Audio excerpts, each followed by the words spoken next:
சேர்ந்துள்ள நம்ம ஹீரோ சரி நான் வந்து இதை உன்ட்ட கொடுக்குறேன், நீ வந்து இன்க்ரீஸ் சேர்ந்துள்ள இந்த சிஸ்டத்தோட லெவலும் பண்ணா இன்க்ரீஸ் சேர்ந்துருக்கோம். இந்த சிஸ்டம் இன்க்ரீஸ் ஆனாலும் பண்ணா நம்ம ஹீரோக்கு புதுசாக ஒரு ரிவார்டு வந்து கொடுத்துருப்பாங்க. அதுதான் பேக் பேக்கு. இந்த பேக் பேக்கை வச்சு நான் என்ன பண்ண போகிறேன், இது பார்க்கவே கேவலமாக இருக்கேன்னு தெரியல. இது சாதாரண பேக் பேக் இல்லை. இது மூலயமா உங்களால் பெரிய ஹவுஸே பில்ட் பண்ண முடியும். அதாவது இந்த பேக்குக்குள்ளே எக்கச்சக்கமான இடம் இருக்குது. அந்த இடத்துக்குள்ளே இவனால் என்ன வேணால் ஸ்டோர் பண்ணிக்க முடியும். நம்ம ட்ரானே போயினா இதுக்குள்ளே ஸ்டோர் பண்ணிக்க முடியும். இந்த ட்ரானுக்கு தேவையான ஃபுட்டும் வேணா இந்த இடத்துல இருக்கா. இது கூட இந்த குட்டி டாக்ஸ் இருக்குல்ல, அதுவும் வேணா இந்த ஒரு இடத்துல தான் இருக்கா.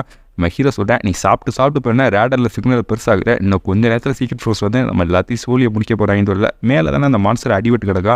அந்த மாஸ்டர் நம்ம ஹீரோ பார்க்குறேன். பேசாமல் இந்த மாஸ்டரையும் என்ன பேக்குள்ளே தூக்கி போட்டோம்னா நம்ம ட்ரானும் என்ன தேவையான நேரத்தில் சாப்பிட்ணுன்னு சொல்லல. நம்ம சிஸ்டம் சொல்லுது இதெல்லாம் என்ன உங்களால் ஸ்டோர் பண்ண முடியாது. இது இருக்கலே வேண்டாம் மிகப்பெரிய மான்ஸ்டர் 510 மான்ஸ்டர், அதெல்லாம் ஸ்டோர் பண்ண முடியாதுன்னு சொல்லலை.